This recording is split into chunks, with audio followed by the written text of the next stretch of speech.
For NYUp.com, I'm Matt Parrino, and I'm joined today from The Athletic, Josh Tolentino. Josh, thank you so much for joining me. He covers the Packers in Green Bay. Thanks for joining me today. Great to be on here, Matt. Just really excited for this game this upcoming weekend. Two teams with different trends, and it's going to be interesting to see how the Packers and Bills match up Sunday here at Lambeau Field. Mm-hmm.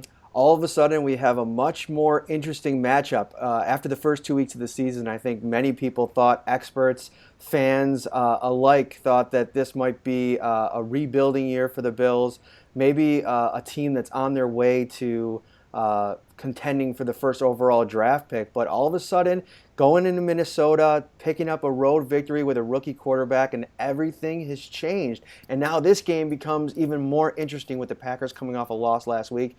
Quickly, if you could, can you recap for us what went down against the Washington Redskins for the Packers last week? Yeah, after a pretty shocking loss to the Redskins, many tabbed as an expected win on their schedule, the Packers have the weirdest record in all of sports, probably the worst record you can think of in all of sports, at 1-1-1.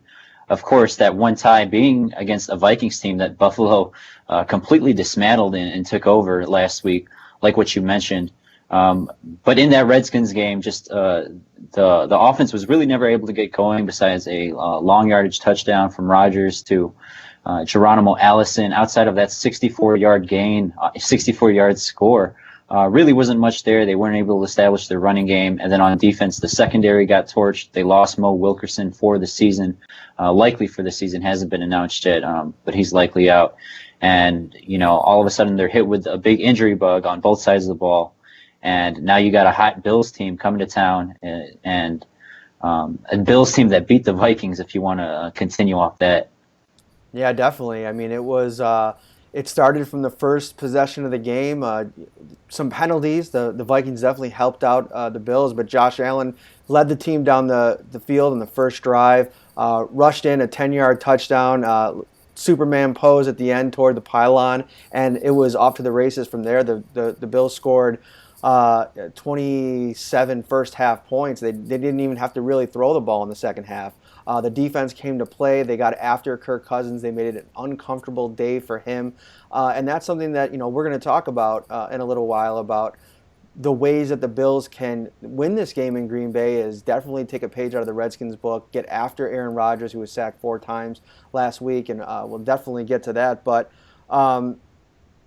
Packers are 1-1-1 so far. Getting Aaron Rodgers back, a guy in his absolute prime, a guy that's won 1 Super Bowl and definitely probably wants to try to win a couple more before he's done. Many people already have crowned him the GOAT. So, what's the outlook looking like for this team in terms of potentially contending for a Super Bowl this year? Yeah, whenever Rodgers is healthy, I think as shown in previous years that they're a serious Super Bowl contender. However, it's shown that, with his left knee injury that he suffered in that first week game, albeit with that amazing second largest comeback in franchise history against that Bears in week 1, Rodgers is hobbled. He is injured with that left knee injury. It looked like on Sunday against the Redskins in Washington, it looks like he tweaked his hamstring, although he said he's fine on that regard with his right leg. But he's definitely hobbled, and he struggled with accuracy issues that was clearly shown in Washington. He missed Devontae Adams on a simple slant route, underthrew him way behind him, and he missed Geronimo Allison, Jimmy Graham a couple times in the red zone. Those are passes that he normally makes, overthrew both of those guys. So it's really showing not just that with his injury affecting him, but also his missed practice time. As good as he is, and if there's anyone in the league, you think of Tom Brady, you think of Aaron Rodgers, who can go a couple weeks without practicing and still be fine for game day. The Redskins were able to expose his weaknesses and not being able to practice and that injury, and he definitely struggled with accuracy. And the Packers are going to need him at his best moving forward, especially considering the injuries elsewhere around the field for the Packers. Mm-hmm. Speaking of injury, the Bills will likely get one of LeSean their stars McCoy. back. Yep. Yeah, LeSean McCoy announced today unexpectedly. Sean McDermott said he was going to be limited in practice, and then he came out after practice and said he is playing on Sunday. And it's funny, LeSean McCoy is a very competitive individual, and he's looking around the league and seeing some of the running back numbers, and he even said it today. I got to get going. I got to get out in the open field, make some plays, break some tackles, put up some yards. Right now, he ranks fourth on the Bills in terms of rushing this season, behind Marcus Murphy, Chris Ivory, who had a big day last week, and Josh Allen, who's number one in rushing on the team. So obviously, LeSean McCoy wants to get going. What would you say so far this season through 3 games is the biggest area of concern for this Packers team? Man, there are actually a couple, and a couple of them just sprung up this week with the injuries around the team. But I definitely would say the issues in the secondary, one of the biggest discussed topics here in Green Bay. The defense as a whole, they haven't been able to yet to put together a 4-quarter performance against the Bears. Mitch Trubisky went off for the first couple drives, and then defense locked down. Against the Vikings, it was the opposite, that Kirk Cousins was able to really take over in that 4th quarter overtime period. And then against the Redskins, they just weren't able to get off to a great start. Alex Smith really exposed them, and then they buckled down in the second half. I think they only let up a field goal. So it's really about putting that 4-quarter performance together and getting the secondary, which is all over the place right now. They just added Bashawn Breeland, was supposed to be on the Carolina Panthers this year, failed his physical, and now he just signed a vet minimum because of injuries to the Packers secondary. You got Tramon Williams and then 2 rookies back there. And then, of course, the safeties, HaHa Clinton-Dix and Kentrell Bryce, both of them have had their share of mistakes through these first 3 weeks. And really just the secondary as a whole, there are a lot of different issues around the team, but getting the secondary to play as one, getting that defensive unit to stop. What's going to be a pretty exciting guy to watch in Josh Allen this week. It's going to be one of the biggest things to pay attention to, Josh Allen versus the Packers secondary. Mm-hmm. And that's a great segue into, I wanted to talk a little bit about Josh Allen with you. And, it's almost funny. Like, this guy is one of the most polarizing quarterbacks to come into the NFL in a long time. Even after last week, I'm obviously on the beat. I'm very close to the situation. But by all accounts, and I don't sit out here and try to put myself out there as an NFL expert by any stretch of the imagination, but I've watched football since I was, a little kid, and what Josh Allen did last week was impressive. The stat sheet might not have told the whole story, but there still seems to be, experts out there that are calling Allen's bluff here and saying that, a lot of the success was because of the game plan with Brian Daboll, utilizing the running backs, a lot of screens, a lot of short passes. So what was your impressions of Josh Allen, not only last week, but throughout this whole process since the draft? Yeah, man, I've actually had a little bit of familiarity with Josh Allen. I had a mutual friend cover him out in Wyoming, and just knowing what he brought to the table at Wyoming and how he was able to lead them to success. And how you don't like this if you're a Bills fan to see him get an opportunity because of struggles elsewhere at the quarterback room. He really showed out and performed. That play with the hurdle over, I think it was Lance Kendricks, or was that Barr? No, that was Barr, yeah. Yeah, I mean, that play just showed off completely his athleticism. And today, Mike McCarthy, Packers coach, and Aaron Rodgers, they were talking Josh Allen up, showing the respect that they had for him and what he's capable to do. The biggest thing for them is, how do they prepare for this guy? They've only seen, NFL film on one side of the tape. How much college film do they study? So it's a lot of unknownness with Josh Allen coming here. But the Packers do know he's athletic. They do know that he can run.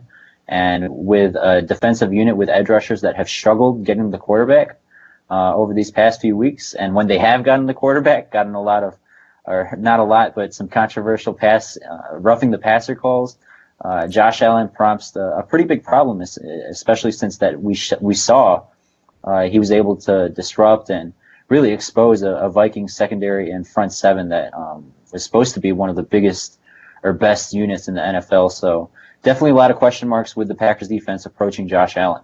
Mm-hmm. You bring up a very hot topic issue at the moment in terms of the new roughing the passer changes to the rule that went into play this past offseason. You can't land on a quarterback with your weight. You can't put your weight on them. And so some guys, even like in Miami, one of their defensive tackles was rushing the quarterback and tried to pivot and not land on him and ended up tearing his ACL. I spoke to Jerry Hughes today, who's one of the, we'll talk about this defense in a minute, but one of the best defensive ends in the league, and he said he's scared every time he goes into the backfield now, not only for what he's going to do to the quarterback, but for what it potentially could do for him. and not only his health but his pocketbook. I mean, guys are getting fined, and it's they spend their entire life, their football life, learning how to tackle the quarterback and how to execute leaving their feet and all these different kind of coached aspects of the position that now they're being told to do the opposite. What's been your overall assessment of this whole transition? Yeah, I spoke to Clay Matthews obviously after the game and following up after that, and he's furious. He's fumed that this is a sport he's been playing since he's 8 years old. Was taught these rules, and now all of a sudden that he's being penalized for something that wouldn't have been called for in past years. And it's funny you mentioned Jerry. I was able to speak with Kenny Clark, really rising nose tackle for the Packers. And he's saying that this isn't changing his mindset at all. If he says that if you do slow down, if you have that second thought process, that's when you get hurt. And so he's still going full speed. I think the message has been received around the rest of the Packers front seven that they're still going full speed. And they're struggling with pressuring the quarterback. I don't think they registered a sack against the Redskins, but for the most part, I mean, it's obviously one of the most talked about topics in the league. Inconsistency rules, as they say, and what I'm really curious about is just what will that number be, the final total of these roughing the passer penalties when the season comes to an end, because they're definitely on pace for some record breakers when it comes to that. Mm-hmm, definitely. Speaking of that Bills defense that had a lot of success against Kirk Cousins last week, I wanted to talk about not the improvement of the pass rush of the Bills. The first two games, it was difficult because it didn't seem like the Bills were able to generate too much of a pass rush, and that was going to be an issue this season because they didn't generate much of one last season. I think their leading sackers last year were Jerry Hughes and Shaq Lawson, both tying for 4 sacks apiece, which, in this league, that's not going to get it done. So, obviously, the Green Bay offensive line has had their own struggles. Rodgers getting sacked last week 4 times, but before Rodgers went out last season, it seemed to be much of the same. It seemed to be that they were having trouble protecting Aaron Rodgers. So, how much of an issue does that continue to be?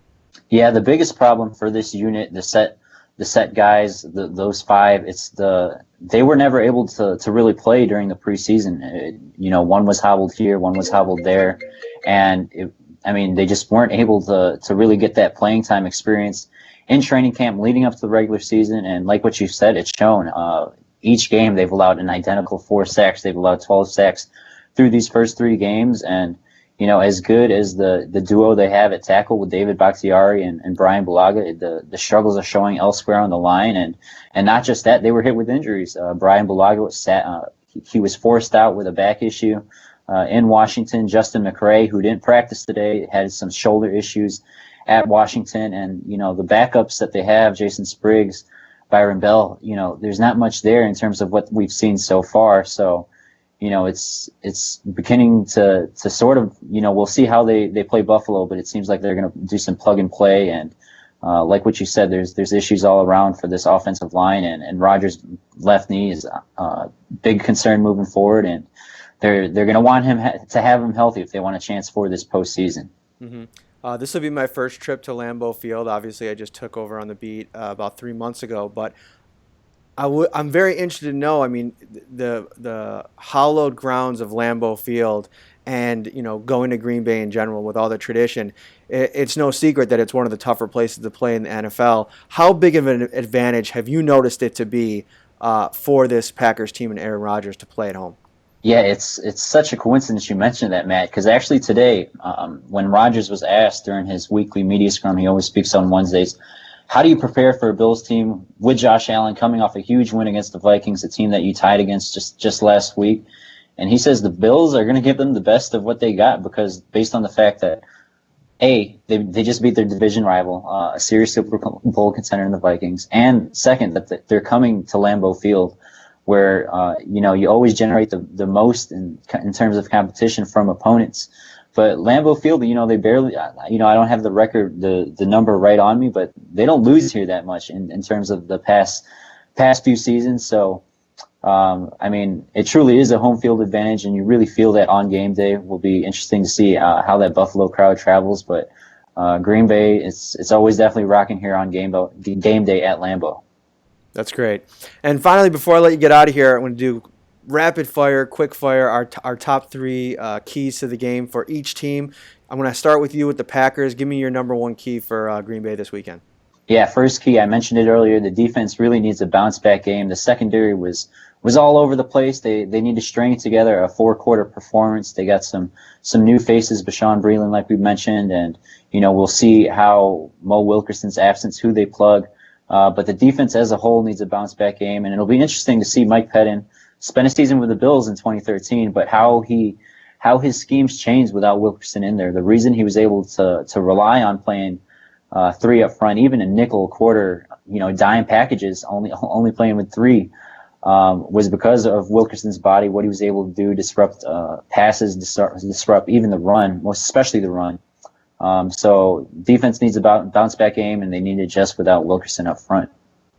Mm-hmm. For me, with the Bills, I'm going to go with a fast start. Stay with what's working. Going on the road in this league, you have to keep yourself in the game, because with the crowd and with the opposing team's offense, if they're able to get things going early, it could be a long day for you. And the fast start is about so many things: getting Josh Allen comfortable, building on this confidence. He had one really, really good game, but every week is a new situation, especially for a rookie quarterback. And even LeSean McCoy talked about that. I mean, there's going to be bumps in the road for this kid, and he keeps telling him. He said LeSean McCoy turned to Josh Allen today, and he was kind of throwing some little short flick throws, a la Aaron Rodgers said, "Hey man, you're going up against your hero this weekend. I mean, are you ready to go? Are you ready to show out?" And I think a fast start will build the confidence, and they have to do that to beat the Green Bay Packers. What's number two for you? Yeah, you mentioned the fast start for Green Bay. It's establishing the running game early. They got Aaron Jones back from a two-week suspension last week. And he looked great, but the thing is, they weren't able to really establish that run. They played from behind for most of the game, and you have to keep in mind the Bills. And I know the Vikings were playing from behind for most of the game, but the Bills limited the Vikings and their running game to only 14 yards. That's probably one of the biggest things that the offense needs to work on, is getting Jones more involved. They have a three-headed running back room with Ty Montgomery, Jamal Williams. All three of them have their different strengths in terms of blocking, in terms of what they can do, getting out wide, getting in the slot, but definitely get the running game going early. Mm-hmm. For me, number two is just continue to bring the heat, bring the pressure. Aaron Rodgers, a lot's been made about that injury and it maybe not being a big deal, but whenever you have a leg injury as a quarterback and you're flushed out of that pocket, it's going to be. I think it was the first play of the game against the Redskins. I saw he seemed like he was kind of limping on it a little bit. He was really limping all game. Yep. Yeah, all game. So that's something that when you got Jerry Hughes and Trent Murphy flying around the edges, and the push that this Bills defense is all of a sudden getting from Kyle Williams, you knew you were going to get that, but Star Lotulelei, I think, had his best game, and he's starting to get comfortable. He played under Sean McDermott's defense in Carolina, so it was just going to be a matter of time for him to get comfortable, bring some pressure. He's more going to be involved in the run game and opening up lanes for the linebackers, but he does get a push. And then you got rookie Harrison Phillips. So key number two, get to the quarterback, make it as hard as possible on Aaron Rodgers. Number three for you. That's a perfect segue, because my final key is protect Aaron Rodgers, and to be able to do that, obviously the offensive line, the tight ends, the running backs, they have to have a solid game blocking. And, not just that, but the wide receivers. You got Devontae Adams, Randall Cobb, Geronimo Allison going up against Tre'Davious White, former teammate Micah Hyde. They have to get open. And for Rodgers to be able to find and create off schedule, he has to stay on the ground, because as long as his left knee is an issue, that's always going to be the biggest number one topic amongst the injuries issues that are happening in Green Bay. It's always going to be Aaron Rodgers, his situation, and protecting the quarterback. Mm-hmm. And for number three for me, I'm going to simply say don't get greedy. I mean, so many people want to see the long ball and how many completions Josh Allen's having in the middle of the field.